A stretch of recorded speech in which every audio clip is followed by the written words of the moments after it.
મિત્રો કાંતારા એ માત્ર એક મૂવી નથી પણ પાવર ઓફ ડેવોશન છે યાર, ભક્તિની શક્તિ છે. જ્યારે તમે મૂવી જોઈને મિત્રો ઘરે આવશો ને એકલા બેઠાશો ને તો એ સીન પાછો તમારી નજર સમક્ષ ક્રિએટ થઈ જશે યાર. એટલું જબરદસ્ત કામ કરીને બતાવ્યું છે રિષભ શેટ્ટીએ.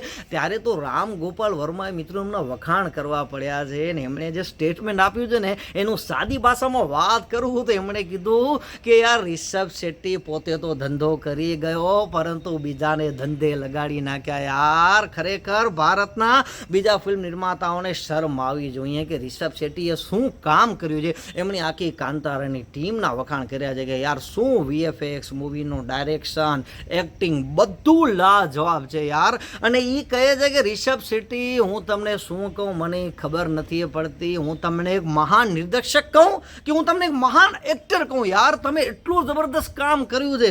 તો મિત્રો આ બધું એમને એમ શક્ય નથી બન્યું. એના માટે કરી અને રિષભ શેટ્ટીએ જબરદસ્ત સ્ટ્રગલ કરવું પડ્યું છે યાર. મેંગ્લોરના એક નાનકડા ગામમાંથી બેંગ્લોરમાં મિત્રો કોલેજ કરવા માટે આવું અને યાર તે સમય દરમિયાન પણ પોતાના ટ્રેડિશન ને કલ્ચરને ન ભૂલવું અને નાના મોટા નાટકમાં જોડાવવું અને પોતે અભિનય કરતા અને પોતાનું ગુજરાન ચલાવવા માટે પણ ઘરે ક્યારે પૈસા ન માંગતા, મિનરલ વોટર વેચતા, ચાઇના પાવડર વેચતા અને આ રીતે પોતાનો જે ખર્ચો છે એ કાઢતા હતા. અને ત્યાર પછી એમને સ્પોર્ટ બોય તરીકે, ક્લેબ બોય તરીકે પણ નોકરી કરી છે. આસિસ્ટન્ટ ડિરેક્ટર તરીકે પણ મિત્રો પછી એમને મોકો મળ્યો હતો અને પછી શીખ્યા કે ભાઈ મૂવી કેવી રીતે ડાયરેક્ટ કરવી અને પોતાના અભિનયની શરૂઆત એમણે 2012માં જે તુગલક મૂવી આવી ને ત્યારથી એમણે અભિનયની શરૂઆત કરી. બાકી એમની જે ફર્સ્ટ મૂવી છે ને એ તો હતી રિકી, જે 2016માં આવી હતી, જે ઓસતરી એટલી બધી કમાણી કરી શકી નહીં. અને 2016ના અંતમાં ડિસેમ્બરમાં એટલે કે 2017માં જ એમણે એક કિરીક પાર્ટી કરીને એક મૂવી બનાવી માત્ર 3 કરોડના બજેટમાં અને મૂવી સક્સેસ ગઈ યાર.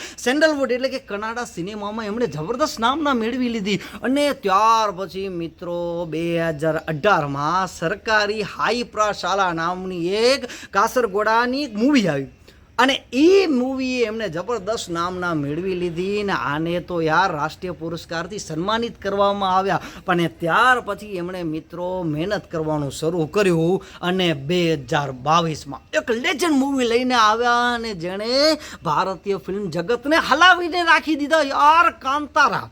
અને આ મૂવી મિત્રો એમણે જ્યારે બનાવીને ત્યારે આ મૂવીને કોઈ ડાયરેક્ટ કરવા માટે તૈયાર નહોતું. પછી એમણે પોતે જ નક્કી કર્યું કે હું જ આને ડાયરેક્ટ કરીશ અને હું જ આનો અભિનય કરીશ. અને મૂવી તો મિત્રો આખા ભારતમાં છાઈ ગઈને કરીબન 400 કરોડથી વધારે એની કમાણી કરી. કારણ કે આના સક્સેસ ગયો મૂવી તેના પાછળનો મિત્રો તેની જે સંસ્કૃતિ છે એ ફેથ, એ ડેવોશન યાર, એમની શ્રદ્ધા યાર, એમને વિશ્વાસ હતો કે આ મૂવી ગમે એમ કરીને સક્સેસ જશે. કારણ કે એમને એમના જે દૈવ છે એના ઉપર એને ભરોસો હતો અને અંતે મિત્રો એ કામયાબી મેળવી લીધી અને કંતારા ચેપ્ટર 1 આપણી સામે લઈ આવ્યા. અને જે સીન જોઈ હજી મિત્રો મગજમાંથી નીકળતા નથી એવી જબરદસ્ત મૂવી યાર રિષભ શેટ્ટીએ બનાવી નાખી છે. સેલ્યુટ છે. પરંતુ મિત્રો જો તમે તમારા ગામડાની સંસ્કૃતિને આવી લગતી જો મૂવી બનાવશો તો 100% ચાલવાની છે. હવે આવા ગુજરાતવાળા આપણા ક્યારે કરશે આવી એક મસ્ત મજાની એક ગામડાની સ્ટોરી લઈ આવે તો ગુજરાતી ઇન્ડસ્ટ્રીને પણ મિત્રો મસ્ત મજાની નામના મળી જાય યાર. એટલે મારી પણ ઈચ્છા છે કે ગુજરાતવાળા આવી સરસ મજાની મૂવી બનાવીને આવી મૂવી આપણે જોવા જઈએ.